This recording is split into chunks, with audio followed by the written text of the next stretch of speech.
Yon, what's up mga masters? Nandito na naman tayo sa panibagong araw, panibagong kabanata na naman ang pagsasama-samahan natin ngayon, guys. Magandang gabi mga masters, bali ngayon po ay 4 na videos po ma-upload ko po sa aking YouTube channel. Tama nga mga masters, 4 na videos nga po ang ma-upload ko po. Mga masters, okay lang po bang wag nyong skip ang mga ads sa aking mga videos? Salamat po talaga mga masters sa solid na pagsuporta po sa akin.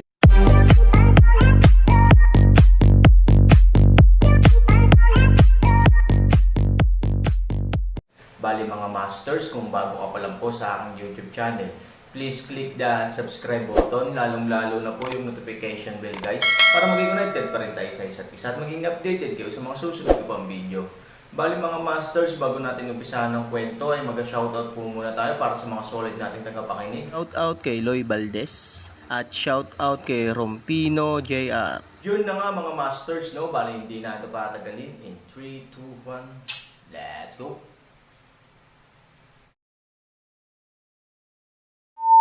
Kabanata 2241 hanggang 2245.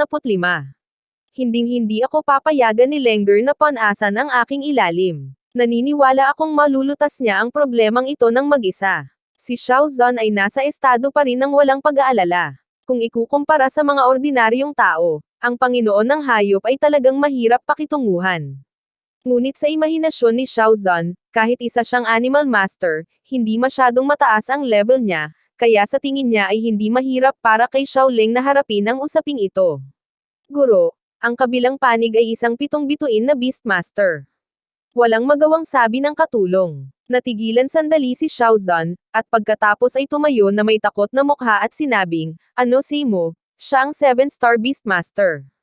Oo, ang kanyang kakaibang hayop ay isang may pakpak na tigre, ang 7 bituin ay ganap na totoo, at siya ay may kinalaman sa Imperial Court. Sabi ng katulong, nakaramdam ng takot si Xiao Zhan doon. Ang Shaoling City, sa isang kahulugan, ay kabilang sa pamilya Xiao.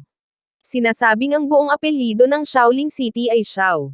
Ngunit ang 7-star Beastmaster, at mayroon ding relasyon sa Imperial Court, hindi ito ang kayang bayaran ng pamilya Xiao. Kailan dumating ang 7-star Beastmaster sa Shaoling City? Bakit walang natanggap na balita ang pamilya Xiao? Sabi ni Xiao Zhan, kagat-kagat ang ngipin. Master, pumunta ka na dali. Hiniling ng lalaki na lumuhad ang young master, pero mukhang ayaw niyang sumuko. Natatakot ako na lumaki pa ang hidwaan at hindi na ito maaayos sa oras na iyon. Nagbabala ang alipin. Paulit-ulit na tumanggo si Xiao Zhan.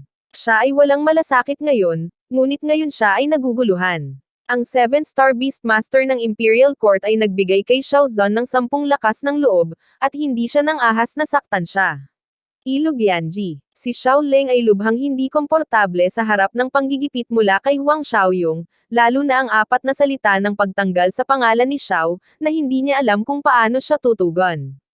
Gayunpaman, bilang isang young master ng pamilya Xiao, lumuluhod sa harap ng napakaraming tao, ang kanyang reputasyon sa hinaharap ay hindi pagtatawanan, na hindi katanggap-tanggap kay Xiaoling, na hindi kailanman nakaranas ng mga pag-urong.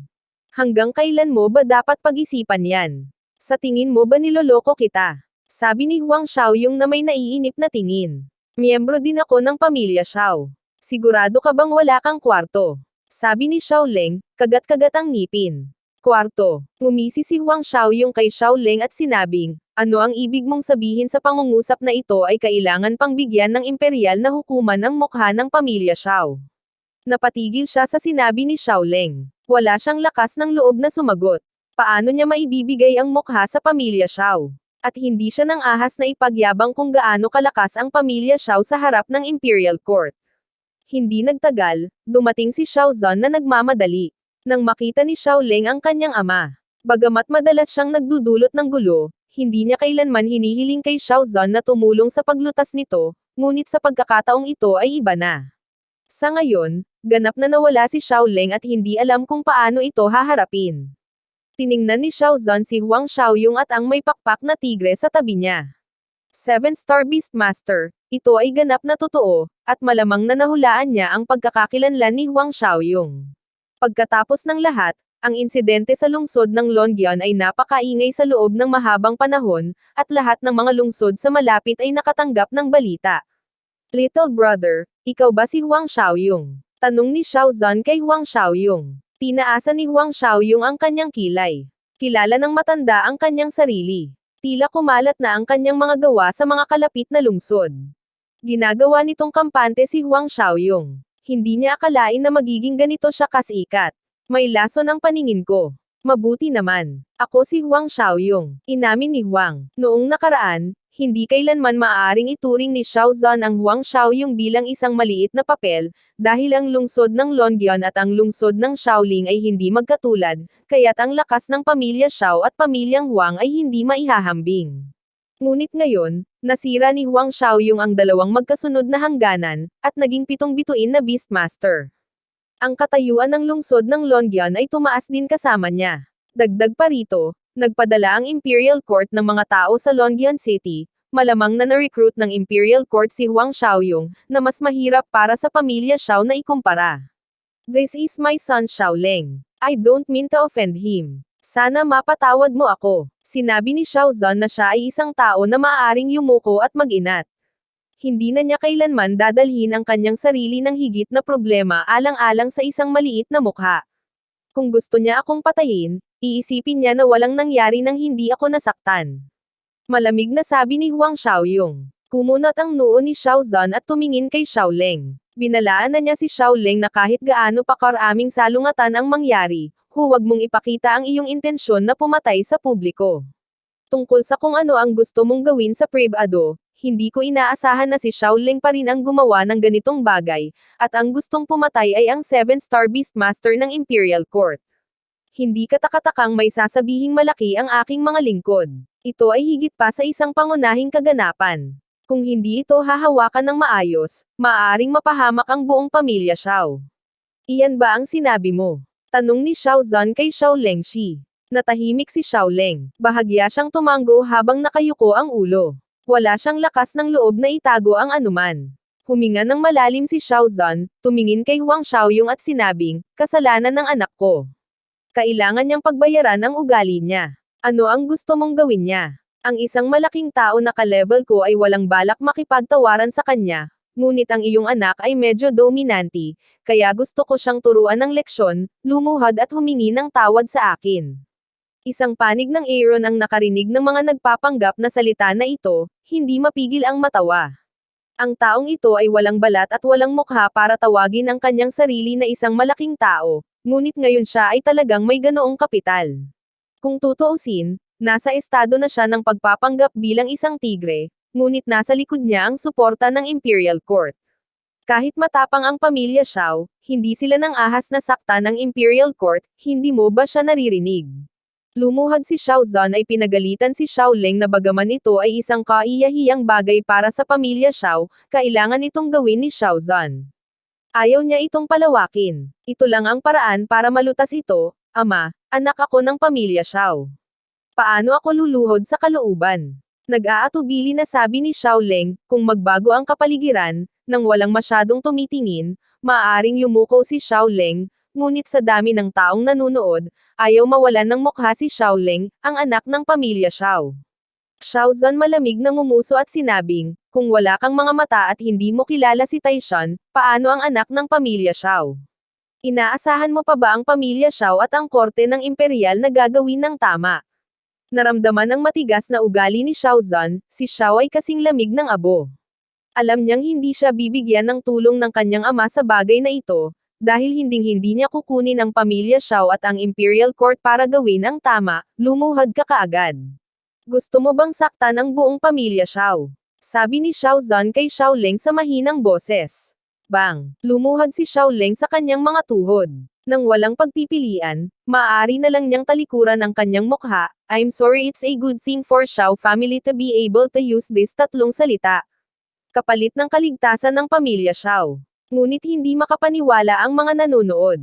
Kung tutuusin, alam nila kung gaano ka-arrogant si Xiaoleng. Lumuhod talaga. Lumuhod din si Xiaoleng isang araw. Nakakakilig talaga. Makikipag-compromise ang Xiao family. It's unexpected. Parang ganito lang ang Xiao family. Maraming bulungan sa karamihan. Ang ilan sa kanila ay natalo mula kay Xiaoleng. Dati, si Huang Xiaoyong ay nang-ahas na magalit. Ngayon ay pinaluhod ni Huang Xiaoyong si Xiaoleng, na isang masamang hininga para sa kanila. Gayunpaman, ang mga taong ito ay hindi nang-ahas magsalita ng masyadong malakas, dahil sa takot na marinig ni Xiaoleng, nagag-antay sa hinaharap. Pwede na ba tayo? Tanong ni Xiao Zhan kay Huang Xiaoyong. Papayo ko sa iyo, Pamilya Xiao, na ang teritoryo ng Imperial Court ay ang teritoryo ng Imperial Court. Kahit sa Shaolin City, hindi mo magagawa ang pamilyang Xiao kung ano ang gusto mo. Huwag mong ituring ang iyong sarili bilang Panginoon dito. Kung ang lakas ng loob mong maging napakayabang sa hinaharap, hinding-hindi papakawalan ni Huang Xiaoyong ang pamilya Xiao, sabi ni Huang Xiaoyong. Kung ang ibang tao ay maglakas loob na kausapin si Xiao Zhan ng ganito, kahit 10 buhay ay hindi sapat para mamatay. Ngunit ngayon, malunok na lamang ni Xiao Zhan ang kanyang galit. Salamat sa pagpapaalala mo. Tatandaan ng pamilya ko Xiao ang pangungusap na ito sa hinaharap. Nang matapos si Xiao Zhan, umalis siya kasama si Xiaoleng. Para sa Aaron, isa lamang itong eksena ng pananabik. Bilang isang kumakain ng tabako, hindi niya binigyang pansin ang pamilya Xiao maliban sa katawa-tawa na pakiramdam ng labis na pagsasaayos ni Huang Xiaoyong. Ngunit alam ni Aaron na walang kabuluhan ang aral para kay Xiaoleng. Para siyang pangalawang henerasyon ng mayayamang tao sa mundo. Paano niya ito mababago? Sabi nga sa kasabihan, madaling baguhin ang bansa, pero mahirap baguhin ang kalikasan. Ang ganitong uri ng mga tao ay karaniwang hindi lumuluha kapag hindi nila nakikita ang kabaong. Master, paano po? Hindi kita pinahiya. Nakangiting tanong ni Huang Xiaoyong kay Aaron. The last sentence is redundant. Sa tingin mo ba sineseryoso ng pamilya Xiao ang babala mo? Sabi ni Aaron. Walang magawa si Huang Xiaoyong, sinabi, si Xiaoleng ang ganitong uri ng tao, tiyak na hindi magbabago. Ngunit maaring tumapak sa ganitong uri ng ulo ng tao upang sipain ang dalawang paa, komportable ako. Ginawa mo ang lahat ng gusto mo sa ilalim ng bandila ng Imperial Court. Ano ang pagkakaiba ninyo ni Xiaoleng? Tumawa si Aaron. Saglit na natigilan si Huang Xiaoyong, pagkatapos ay sumagot, Master, paanong walang pagkakaiba? Kami ni Xiaoleng ay talagang magkaiba. Hindi ako ganoon kamayabang at dominante gaya niya. Oh, tiningnan ni Aaron si Huang Xiaoyong na may isang kilay at sinabing, hindi mo ba ako gustong patayin noon? Mukhang nahihiya si Huang Xiaoyong. Sa ganitong paraan, talagang nagtatawanan sila ni Xiaoleng. Master, bobo ako dati. Hindi ko alam na napakalakas mo. Pwede ba kitang patayin kung hindi ako malakas? Tanong ni Aaron. Nang makitang si Huang Xiaoyong ay nasa dilema at hindi alam kung ano ang sasabihin, tinapik ni Aaron si Huang Xiaoyong sa balikat at sinabing, kung hindi mo kailangang pumatay. Kahit na ikaw ay napakamakapangyarihan at hindi magagapi, dapat mong igalang ang bawat buhay. Paano kung ma-corner ka? Sabi ni Huang Xiaoyong. 3,000 mata isang malamig, sinabi, kamatayan, ay ang kanilang pinakamahusay na pag-aari. Kung hindi ako ginagalit ng mga tao, mapayapa ang mundo. Kung ay provoke ako ng mga tao sa mundo, papatayin nila ang buong mundo. Ito ang paraan ng Aaron ng paggawa ng mga bagay ngayon. Hindi siya gumagawa ng inisyatiba upang pukawin ang gulo, ngunit hindi siya umiiwas dito. Sa oras na ito, ipinadala ng may-ari ng tindahan ang batang babae sa bangka ng bulaklak. Mukhang nahihiya ang dalaga at ibinaba ang ulo. Hindi siya nang ahas na tingnan ang Aaron. Si Huang Xiaoyong ay nagbigay ng malaswang ngiti at sinabing, Guro, pupunta ako sa dalampasigan at iiwan ng espasyo para sa iyo. Nakatitig si Aaron kay Huang Xiaoyong. Hindi naman nakakahiya na bilhin niya ang babaeng ito. Sayang lang. Saan ang iyong tahanan, batang babae? Tanong ni Aaron sa dalaga. Umiling ang dalaga. Hindi niya alam kung nahihiya ba siyang magsalita o natatakot. Huwag kang matakot, hindi kita sasaktan, at kaya kitang iuwi. Sabi ni Aaron. Nang marinig ang salitang, uwi na, halatang kinikilig ang dalaga. Halatang tanda ito ng takot, na ikinabigla ni Aaron. Sa kanyang palagay, ang pag-uwi ay isang masayang bagay, kahit ngayon ay umaasa siyang umuwi sa lahat ng oras, ngunit bakit siya natatakot? Sa oras na ito, ipinaliwanag ni Huang Xiaoyong kay Aaron, Panginoon, ang isang babaeng tulad niya ay dapat na ipinagbili ng kanyang pamilya. Ang pag-uwi ay isang bangungot para sa kanya. Ano ang dapat nating gawin kung gayon? Sabi ni Han na masakit ang ulo. Naisip niya na nalutas na niya ang problema para sa kanya at pinauwi siya. Pero hindi niya inaasahan na ayaw nitong umuwi na naging problema ni Han. Ilang taon ka na, babae? Tanong ni Huang Xiaoyong sa kanya. 16. Mahinang sabi ng dalaga. Guro, ito na ang gininto ang edad. Ngayong nabili mo na siya, maaari mo na siyang isama at pagsilbihan. Kung ikaw ay sanay na mabuti, gagawin ka niyang mag-aatubili na bumangon sa kama sa hinaharap. Nakangiting sabi ni Huang Xiaoyong. 16. Para sa Aaron, siya ay menor de edad lamang. Ang walang hiyang ideyang ito ay hindi kailanman maisilang sa utak ni Aaron. Matapos titigan si Huang Xiaoyong, sinabi niya sa dalaga, well, bibigyan kita ng pera. You can go anywhere you want. How about it? Pagkarinig nito ay agad na lumuhad ang dalaga sa harap ni Aaron, anong ginagawa mo? Aaron wanted to help her, please don't leave me. Kung ayaw mo sa akin, babalik ako sa lugar na ito. Please give me a chance. Warner will take good care of you and learn to serve you. Malaki ang ulo ni Han Sanyi. Hindi niya inaasahan na ang awa niya ay magdadala sa kanya ng ganoong kalaking gulo. Ngayon wala na siyang dapat ipag-alala. Kung magsasama siya ng isang maliit na babae, hindi ba siya naghahanap ng gulo para sa kanyang sarili? At pagkatapos na makita ni Jiang Yingying, hindi mapagkakamalang, guro, nasa iyong mga kamay ngayon ang kanyang kapalaran. Kung talagang ayaw mo sa kanya, maaaring napakamiserable ng kanyang kapalaran. At kung iiwan mo siya sa Shaolin City, natatakot akong hindi siya pakawalan ni Xiaoleng. Kung tutuusin, ang mga alitan namin ni Xiaoleng ay sa kanya lahat. Paalala ni Huang Xiaoyong kay Aaron. Ang ganitong uri ng mga salita ay nagpagising ng kaunti kay Aaron. Sa karakter ni Xiaoleng, kung malalaman niya sa bandang huli na siya ay nasa Yanjihei pa, hindi siya nito papakawalan. Ang ganitong uri ng dominanteng opisyal na paraan ng ikalawang henerasyon of doing things is unreasonable. Bumangon ka muna, sabi ni Aaron sa kanya. Tumayo si Warner at nakinig sa Aaron, ano ang pangalan mo? Tanong ni Aaron, Bai Ling Warner. Bai Ling. Ang apelyido na ito ay hindi umiiral sa lupa.